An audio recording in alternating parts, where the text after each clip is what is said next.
आज हम बात करेंगे सुपर टेट 2019 में जो पेपर आया था। तो इसमें बाल विकास और शिक्षण कौशल की हम बात करेंगे। सीडीपी से यहाँ 10 अंक का आएगा आपका, और शिक्षण कौशल से भी आपके 10 नंबर का पता किया जाएगा। तो कुल मिलाकर जो 20 नंबर का आता है, तो आपको क्वेश्चन किस तरह के आते हैं और इसी क्रम में हम आगे भी मतलब चर्चा करते रहेंगे। तो पहला क्वेश्चन है,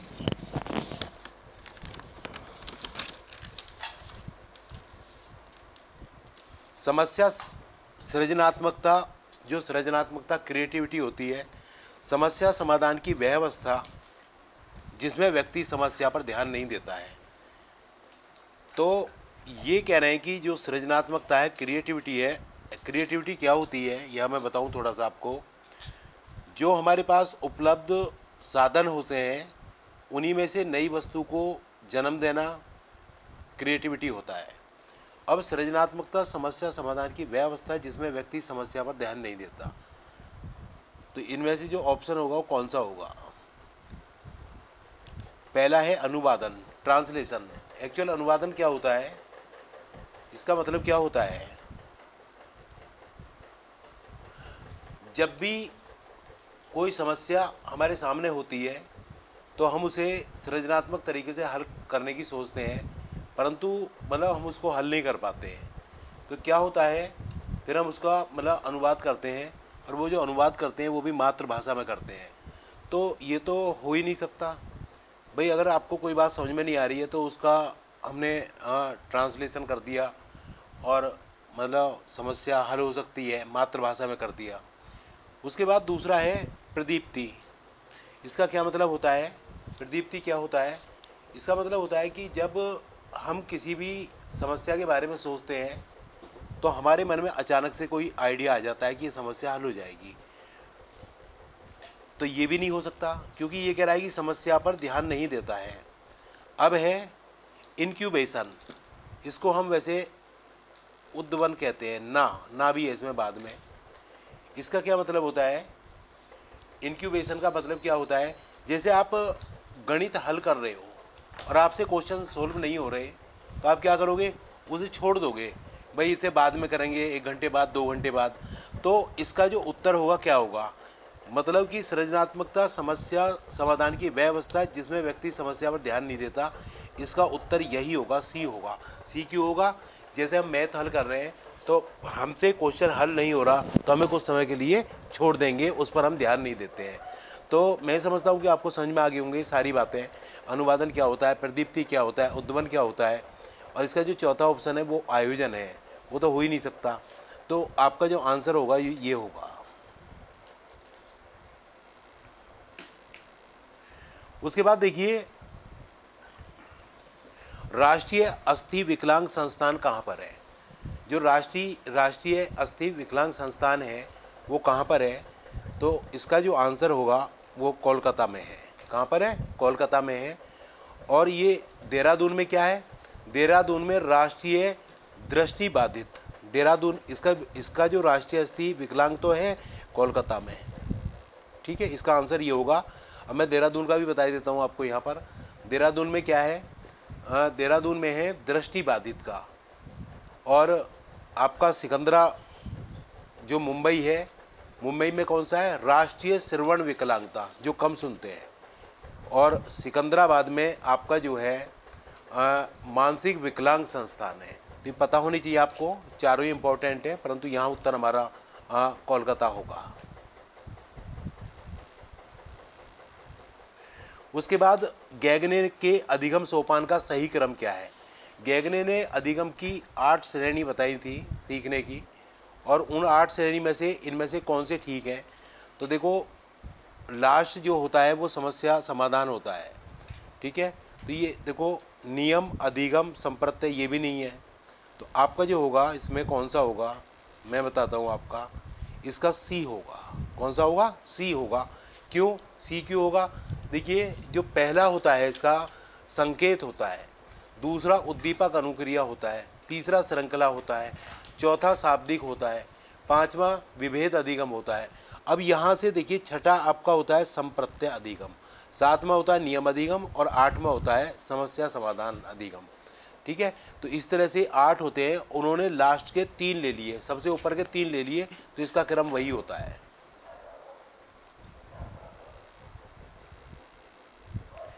निम्न में से कौन सा कथन शिक्षण के संदर्भ में सही नहीं है? मैं आपको बताऊं शिक्षण क्या होता है। शिक्षण का काम होता है अधिगम को सरल बनाना, अधिगम को सरल बनाना। तो इसमें क्या होगा, जो शिक्षण है एक अंत्य क्रियात्मक प्रक्रिया है, ये तो बात सही है। इसमें इंटरेक्ट होते हैं, शिक्षक और छात्र के बीच अंत्य क्रिया होती है। शिक्षण एक त्रिमुखी प्रक्रिया है, ये भी सही है, ये डीवी ने कहा था। उसमें अध्यापक होता है, छात्र होता है, पाठ्यक्रम होता है। तो ये भी बात सही है कि त्रिध्रुवीय प्रक्रिया है, ये डीवी ने कहा था। इसमें पाठ्यक्रम और यह छात्र और अध्यापक। उसके बाद शिक्षण एक प्रभाव निर्देशित प्रक्रिया है, निर्देश प्रभाव पड़ता है, बिल्कुल सही है। शिक्षण केवल कक्षा तक सीमित रहने वाली प्रक्रिया है, ये बात गलत है। इसमें लिमिटेशन भी आ रही है, केवल, मात्र, सिर्फ, इस तरह की बातें उत्तर नहीं होती हैं। तो केवल जो है मतलब शिक्षण जो है केवल मतलब कक्षा तक ही नहीं होता, ठीक है, बल्कि वो खेल के मैदान में भी होता है, प्रयोगशाला में भी होता है, और कहीं सेमिनार होती है वहाँ भी होता है, और कहीं कोई परिस्थिति है वहाँ भी होता है, सभी जगह होता है। तो इसमें जो अगर नहीं है वाला जो ऑप्शन होगा वो हमारा कौन सा होगा, ये वाला होगा, ठीक है। बाकी के तीनों हैं। उसके बाद देखो, प्राथमिक विद्यालयों में मिड डे मील कार्यक्रम प्रारंभ करने का प्रमुख कारण क्या है? जो मिड डे मील है मतलब इसका कारण क्या है? वैसे मिड डे मील की जो शुरुआत हुई थी तमिलनाडु से हुई थी, और इसका मतलब क्या है? समाज में विस्तार करना, रोजगार में वृद्धि करना, नामांकन संख्या बढ़ाना, अध्यापकों का विकास करना। जो मिड डे मील का जो काम होता है एक्चुअल में क्या होता है, नामांकन संख्या बढ़ाना, बच्चों की नामांकन संख्या बढ़ाना। मतलब एक्चुअल में क्या होता है, जो बच्चे गरीब बच्चे होते हैं उनको यहाँ पर भोजन पोषण भी मिल जाता है और पढ़ने का मौका भी मिलता है, क्योंकि बच्चों के पोषण स्तर में भी सुधार होता है। तो होता नहीं है जैसे कि गर्मियों के दौरान मतलब क्या कहते हैं, आपका कहीं से अकाल पड़ जाए और वहाँ के क्षेत्र में क्या होता है, पोषण संबंधी सहायता मिल जाती है, तो बच्चों के नामांकन को बढ़ाना होता है, ठीक है। तो ये आपको ध्यान देना है। उसके बाद देखो, उद्दीपक अनुक्रिया सिद्धांत का प्रतिपादन किसने किया था? उद्दीपक अनुक्रिया सिद्धांत का जो प्रतिपादन था ये किसने किया था? ये थॉर्नडाइक ने किया था। किसने किया था? थॉर्नडाइक ने किया था। आप अच्छे से जानते हो, क्योंकि पावलोव ने क्लासिकल कंडीशन थ्योरी दी थी, और स्किनर ने क्रिया प्रसूत का सिद्धांत दिया था, और कोहलर ने मतलब इनसाइट थ्योरी दी थी। तो थॉर्नडाइक ने दिया था उद्दीपन अनुक्रिया का सिद्धांत। क्योंकि देखिए, जब हमारे सामने कोई उद्दीपन होता है तो हम विशेष प्रकार की अनुक्रिया करते हैं, इस प्रकार उद्दीपन और अनुक्रिया में संबंध स्थापित हो जाता है। तो कहने का मतलब ये है कि आपका जो उत्तर होगा वो थॉर्नडाइक होगा। और ये पशु मनोवैज्ञानिक थे, इन्होंने पशुओं पर बहुत अपने प्रयोग किए थे, और मतलब अमेरिका के रहने वाले थे। अब देखो, disability, to read and write is, पढ़ने और लिखने की जो अक्षमता होती है उसको हम क्या बोलते हैं? पढ़ने की लिखने की जो अक्षमता होती है उसे हम क्या बोलते हैं? ये आपका जो होगा इसका आंसर होगा डिसलेक्सिया। क्या होगा? डिसलेक्सिया होगा। इसमें पढ़ने लिखने की जो समस्या होती है वो यही होती है। आपने पिक्चर देखी होगी तारे ज़मीं पर पिक्चर, तो उसमें क्या है, यही दिखाया गया है, बच्चा बाज को 100 पढ़ता है और अनक्लियर को न्यूक्लियर पढ़ता है। तो ये डिसलेक्सिया मतलब होगा इसका जो है, ठीक है। उनको बोलने में और स्पेलिंग लिखने में बड़ी कठिनाई होती है, तो ये आपका जो है आंसर होगा। किसने कहा नवाचार? नवाचार का मतलब नई नई पद्धतियाँ। एक ऐसा विचार है जिसमें व्यक्ति नवीनता का अनुभव करता है, जिसमें व्यक्ति किसका अनुभव करता है? नवीनता का अनुभव करता है। तो H.G. बर्नेट ने और E.M. रॉजर्स ने, ठीक है, तो इसका जो आंसर होगा एक्चुअल में यही होगा।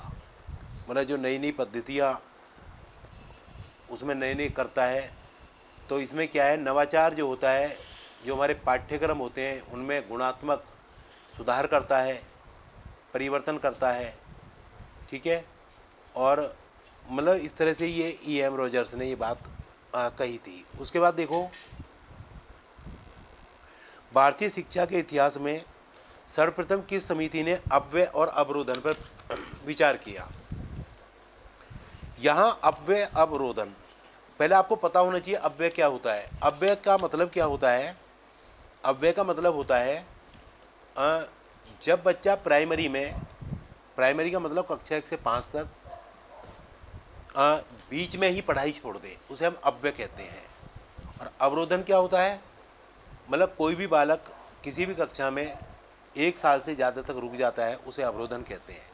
तो अपव्यय और अवरोधन पर किसने जो है मतलब विचार किया था और इन्होंने मतलब इसके बारे में बताया था, तो इसका जो आंसर होगा आपका यही होगा, हर्टॉग कमेटी, ये हर्टॉग समिति। तो ये आपका उत्तर होगा। आपको लाइफ स्किल से और CDP से 10-10 के मिलेंगे, 20 नंबर मिलेंगे। और आप अच्छे से देखिए, पेपर देखिए, आप 19 का पेपर देखो, 18 का देखो। हम इसी क्रम में फिर आपसे लाइफ स्किल और CDP की बात करेंगे। उसके बाद देखिएगा, परम शून्य स्थिति है। जो परम शून्य स्थिति होती है वो किस में होती है? नामित स्केल में, अंतरित में, क्रमित में और अनुपातिक में। तो इसका जो आंसर होगा वो अनुपातिक होगा। क्या होगा? अनुपातिक होगा, क्योंकि परम शून्य वह स्थिति होती है जिस पर कोई गुण अस्तित्व विहीन हो जाता है, जैसे लंबाई, भार, दूरी, इनका जब हम मापन करते हैं वो एक अनुपातिक मापन होता है। तो इसका जो आंसर होगा वो अनुपातिक स्केल होगा। प्रस्तावना कौशल का मुख्य संगठक क्या है? जो इंट्रोडक्शन स्किल होता है उसका मुख्य संगठक क्या है? इसका क्या है? देखो, जब भी कोई टीचर क्लास में जाएगा तो सबसे पहले देखिए स्किल होते हैं, इंट्रोडक्शन स्किल की वो बात करेगा, और मतलब उसके बाद एक्सप्लेनेशन की बात करेगा, क्वेश्चनिंग स्किल की बात करेगा, ब्लैक बोर्ड की करेगा। तो देखो, जब भी वो किसी चैप्टर को पढ़ाता है, प्रस्तावना कौशल का मुख्य पूर्व ज्ञान, प्रीवियस नॉलेज, और ये जो इंट्रोडक्शन स्किल होता है ये पूर्व ज्ञान से संबंधित होता है, और यही आपका उत्तर होगा।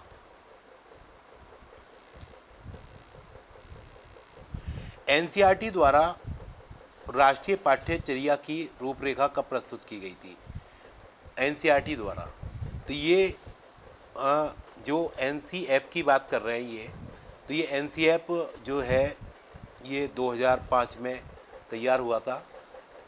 और इसमें क्या था, मतलब प्रोफेसर यशपाल जो की अध्यक्षता में हुआ था, उन्होंने अनेक विद्वानों को अपने साथ लेकर इसको तैयार किया था। और इनका जो मतलब सूत्र था वो लर्निंग विदाउट बर्डन था। लर्निंग विदाउट बर्डन सूत्र था, मतलब कि बिना बोझ के अधिगम। और ये जो लिया गया था रविंद्रनाथ टैगोर के निबंध सभ्यता और प्रगति से लिया गया था। तो ये 2005 में NCEP तैयार हुआ था। और इसमें इसका काम क्या था? जो NCEP था, मतलब जो कक्षा का ज्ञान होता है उसे स्कूल के बाहरी जीवन से जोड़ा जाए और रटने पर जोर ना दिया जाए। और जो पाठ्यचर्या होती है वो पुस्तक केंद्रित ना होकर बाल केंद्रित हो। और इसमें जो है जितने भी राष्ट्रीय मतलब मुद्दे हैं उसको शामिल किया जाए। तो NCEP जो था वो 2005 प्रोफेसर यशपाल इसके अध्यक्ष थे, उनकी अध्यक्षता में तैयार हुआ था। इसका सूत्र था लर्निंग विदाउट बर्डन। शैक्षिक प्रशासन उपयुक्त विद्यार्थियों को उपयुक्त शिक्षकों द्वारा समुचित शिक्षा प्राप्त करने योग्य बनाता है, जिससे वे उपलब्ध अधिक साधनों का उपयोग करके अपने प्रशिक्षण से सर्वोत्तम को प्राप्त करने में समर्थ हो सकें। तो ये परिभाषा किसने दी थी? ये जो परिभाषा थी, ये परिभाषा किसने दी थी?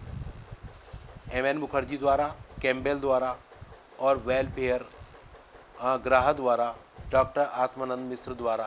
तो ये जो दी गई थी ये वेलफेयर के द्वारा दी गई थी, तो यही आपका आंसर होगा। भारतीय पुनर्वास परिषद की स्थापना किस उद्देश्य के लिए हुई? भारतीय पुनर्वास की जो स्थापना है ये किस उद्देश्य के लिए हुई थी? तो देखो, दूरस्थ शिक्षा, पर्यावरण शिक्षा, दिव्यांग जन की शिक्षा और उपयुक्त में से कोई नहीं। इसमें जो होगा भारतीय पुनर्वास स्थापना, ये आपका उत्तर दिव्यांगजन होगा इसका। एक्चुअल में क्या है, ये 1986 में स्थापित हुआ था और सितंबर 1992 को भारतीय पुनर्वास परिषद अधिनियम संसद द्वारा पारित किया गया था। ठीक है, मतलब इसका मतलब यह है कि दिव्यांगों के पुनर्वास के संदर्भ में देश में और देश के बाहर प्रशिक्षण पाठ्यक्रम चलाने वाले प्रशिक्षण संस्थानों, विद्यालयों को मान्यता देना। तो ये किसके लिए है? दिव्यांगजन के लिए है। आप थोड़ा ध्यान दो, बहुत अच्छे से कर पाओगे। विकासात्मक दिशा का नियम सम्मिलित करता है। तो विकासात्मक जो दिशा का नियम है वो सम्मिलित करता है। तो इसका जो आंसर होगा वो क्या होगा? इसका जो होगा मस्तकाधो, इसको धो धै दो मुखी नियम। तो इसके जो होंगे दो नहीं होंगे, इसके दो नहीं होंगे। ठीक है, क्योंकि जो मस्तकादोमुखी ये वाला है, मस्तकादोमुखी, इसका मतलब क्या है? सबसे पहले मस्तिष्क क्षेत्र, फिर धड़ क्षेत्र और अंत में पैर। इसका मतलब ये होता है, आप जानते हो ना, मस्तकादोमुखी बच्चा जो होता है सबसे पहले उसके सिर पर कंट्रोल करता है, फिर क्या करता है? धड़। ये बताओ, सबसे बाद में चलना सीखता है। तो मस्तकादोमुखी संसार के सभी बाल एक रूप, इसको एक रूपता का सिद्धांत भी कहते हैं, एक रूपता। और इसको मतलब संसार के सभी बालकों का विकास सिर से पैर की ओर होता है। मस्तकादोमुखी, मस्तिष्क से पैर की ओर। तो बच्चा सबसे बाद में क्या करता है? चलना सीखता है। और दूसरा है निकट से दूर का नियम। निकट से दूर का नियम, इसका मतलब क्या है? केंद्र में स्थित अंगों की रचना और नियंत्रण होता है, फिर केंद्र से दूर स्थित अंगों की रचना और नियंत्रण होता है। तो ये दोनों ही जो है मतलब सही होंगे। मार्गरेट मीड के अनुसार व्यक्तिगत विभिन्नताओं के लिए सर्वाधिक महत्वपूर्ण कारक है। जो मार्गरेट मीड है उनके लिए सबसे महत्वपूर्ण क्या है? जैविक, मनोवैज्ञानिक, सजातीय और सांस्कृतिक। तो इन्होंने जो माना था सबसे महत्वपूर्ण संस्कृति को माना था, इंडिविजुअल डिफरेंस के बारे में। ठीक है,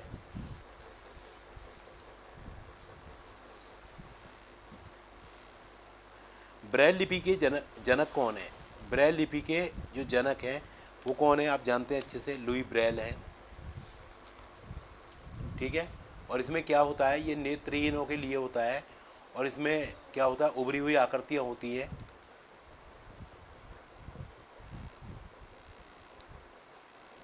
प्राचीन अनुबंधन का सिद्धांत किसने दिया था?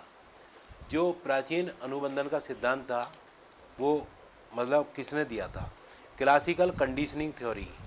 अगर आपको हिंदी में याद ना हो तो ये आप जानते हो, पावलोव ने दिया था। किसने दिया था? पावलोव ने दिया था। और इन्होंने कुत्ते पर प्रयोग किया था।